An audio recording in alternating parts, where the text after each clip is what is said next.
Friends, இன்றைக்கான பதிவு என்னன்னு பார்த்தீங்கன்னா, நம்ம புதுசாக காயில் ஸ்பீக்கரை கட்டும் போது அந்த காயில் நம்ம எப்படி கடையில் பார்த்து வாங்கலாம்னு சொல்லி தான் ஃப்ரெண்ட்ஸ் இன்றைக்கான பதிவு. பார்த்திங்கன்னா நம்மக்கிட்ட 2 காயில் இருக்குது. ஒன்று 8 இன்ச்சுக்கு, ஒன்று 6 இன்ச்சு காயில் வச்சுருக்கோம் ஃப்ரெண்ட்ஸ். இந்த மாதிரி காயில் நம்ம புதுசாக போய் கடையில் வாங்குறது இருந்தால் அந்த காயில் நம்ம எப்படி செக் பண்ணி வாங்குறது அப்படின்னு சொல்லி தான் ஃப்ரெண்ட்ஸ் இந்த பதிவு. ஃப்ரெண்ட்ஸ், புதுசாக நம்ம சேனலுக்கு வரீங்க, நம்ம சேனல் லைக் பண்ணுங்கள், சப்ஸ்கிரைப் பண்ணுங்கள். வாங்க ஃப்ரெண்ட்ஸ், வீடியோ கூட போகலாம்.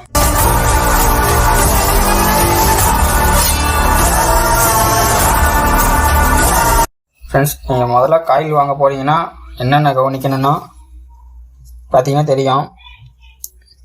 இந்த காயில் வைட்டிங் தான் நல்லா இருக்குதான்னு பார்த்துக்கணும் ஃப்ரெண்ட்ஸ். இதில் வெளியில் செம்பு கம்பி பார்த்தீங்கன்னா ஒன்று நீட்டமாக ஒன்று கம்மியாக கொடுத்துருப்பாங்க. அது என்ன பார்த்தீங்கன்னா நீட்டமாக கொடுத்து ப்ளஸ்ஸு, கம்மியாக இது வந்து மைனஸ் ஃப்ரெண்ட்ஸ். பார்த்தீங்கன்னா தெரியும், இதை பார்த்து வாங்கணும் ஃப்ரெண்ட்ஸ்.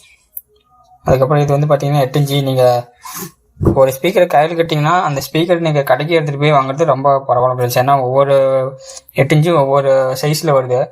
ஆனால் 8 இன்ச்சில் காயில் சைஸு எல்லாம் மாறுது ஃப்ரெண்ட்ஸ். அதனால் நீங்கள் ஸ்பீக்கர் காயில் வாங்குறீங்கன்னா அந்த ஸ்பீக்கரே நீங்கள் கடைக்கு எடுத்துகிட்டு போய் அதை வச்சு பார்த்து வாங்குறது ரொம்ப நல்லது ஃப்ரெண்ட்ஸ். பார்த்தீங்கன்னா நம்ம இந்த 8 இன்ச்சு காயில் வச்சுக்கிறோம். இப்போ நம்ம இந்த காயில் எப்படி செக் பண்ணுறோன்னா பார்த்தீங்கன்னா என்கிட்ட ஒரு 8 இன்ச்சு ஸ்பீக்கர் இருக்குது, ஊஃபரு. இப்போ இதில் எப்படி நம்ம செக் பண்ணி காயில் வாங்கணும்னா பார்த்தீங்கன்னா, நான் இந்த காயில் வந்து இங்கே வைக்கும் போது ஃப்ரீயாக போயிட்டு வரும் பாருங்கள் ஃப்ரெண்ட்ஸ்.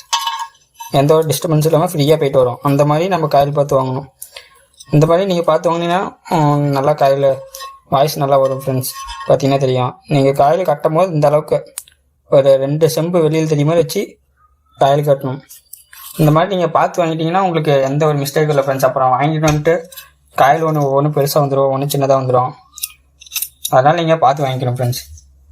அதுக்கப்புறம் இன்னொரு விஷயம் என்னென்னு பார்த்தீங்கன்னா, நம்ம காயில் வாங்கும்போது கடையில் மல்டிமீட்டர் வச்சு செக் பண்ணி வாங்கிக்கணும். ஏன்னா ஒவ்வொரு காயில் வந்து நம்ம வந்து காயில் ஒட்டுக்க வாங்கினா பிரச்சனை இல்லை. நம்ம ஒன்று 2 காயில் வாங்கினா அதில் ஒவ்வொன்று மிஸ்டேக்காக கூட இருக்கலாம்.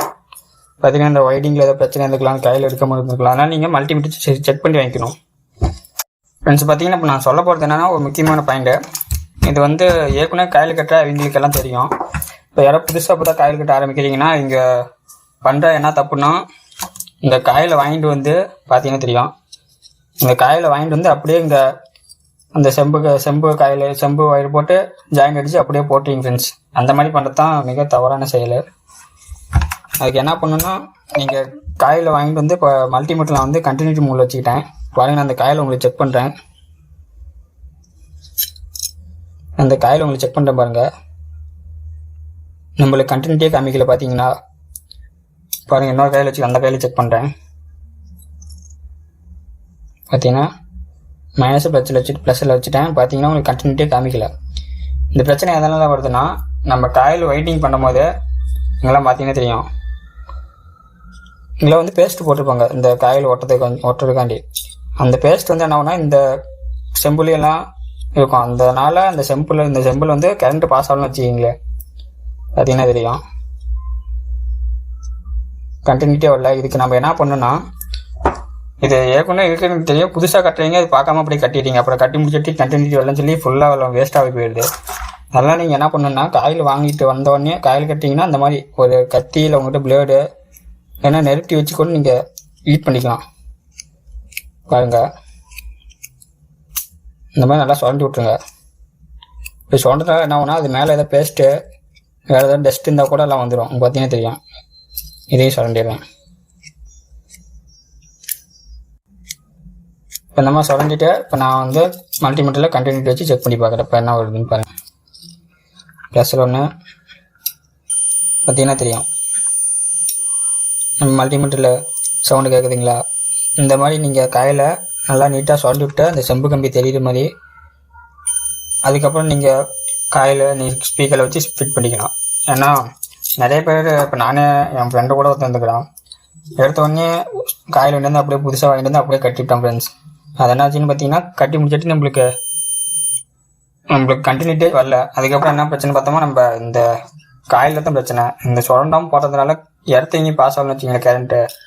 அதில் வால்டேஜ் போகிறதுனால ஸ்பீக்கரே அந்த காயில் கட்டி வந்து வேஸ்ட் ஆகிடுச்சு ஃப்ரெண்ட்ஸ். அதனால தான் அது சொல்லிக்குது ஃப்ரெண்ட்ஸ். அடுத்துட்டு நீங்கள் இந்த காயிலெலாம் வாங்கிட்டு இந்த மேலே ஸ்பைடு இந்த காயிலுக்கு மேலே ஒட்டும் போது நம்ம நிறைய பேர் என்ன பண்ணுறீங்கன்னா பேஸ்ட்டே வச்சு ஒட்டிடுறீங்க. அந்த மாதிரி ஒட்டக்கூடாது ஃப்ரெண்ட்ஸ். ஏன்னா இந்த செம்பு கம்மியில் அந்த பேஸ்ட் ஒட்டாது. அதனால் நம்ம என்ன பண்ணோன்னா இந்த கம்மு வாங்கி இதில் பார்த்தீங்கன்னா 2 இருக்கும். இது 2 கொஞ்சம் கொஞ்சம் மிக்ஸ் பண்ணி இந்த செம்பு கம்பி மேலே நீங்கள் அப்ளை பண்ணுங்க ஃப்ரெண்ட்ஸ். இந்த மாதிரி பண்ணிங்கன்னா அந்த காயில் வைப்ரேஷனில் இந்த கம்மு பிரியான்னு வச்சுக்கிங்களா, அதை இருந்தால் பிஞ்சிட்டு வந்துடும். அதனால் நீங்கள் இந்த மாதிரி கம்மு போட்டு ஓட்டுறது நல்லது ஃப்ரெண்ட்ஸ். ஓகே ஃப்ரெண்ட்ஸ், இன்றைக்கான பதிவில் நம்ம காயில் புதுசாக கடையில் வாங்க போனால் என்னென்ன பார்த்து வாங்கணும்னு சொல்லி பார்த்துருந்தோம். காயில் கட்டும் போது நம்ம காயில் என்னென்ன பண்ணணும்னு சொல்லி பார்த்துருந்தோம். இந்த வீடியோ பிடிச்சிருந்தா லைக் பண்ணுங்கள் ஃப்ரெண்ட்ஸ். மறக்காமல் நம்ம சேனலை சப்ஸ்கிரைப் பண்ணுங்கள்.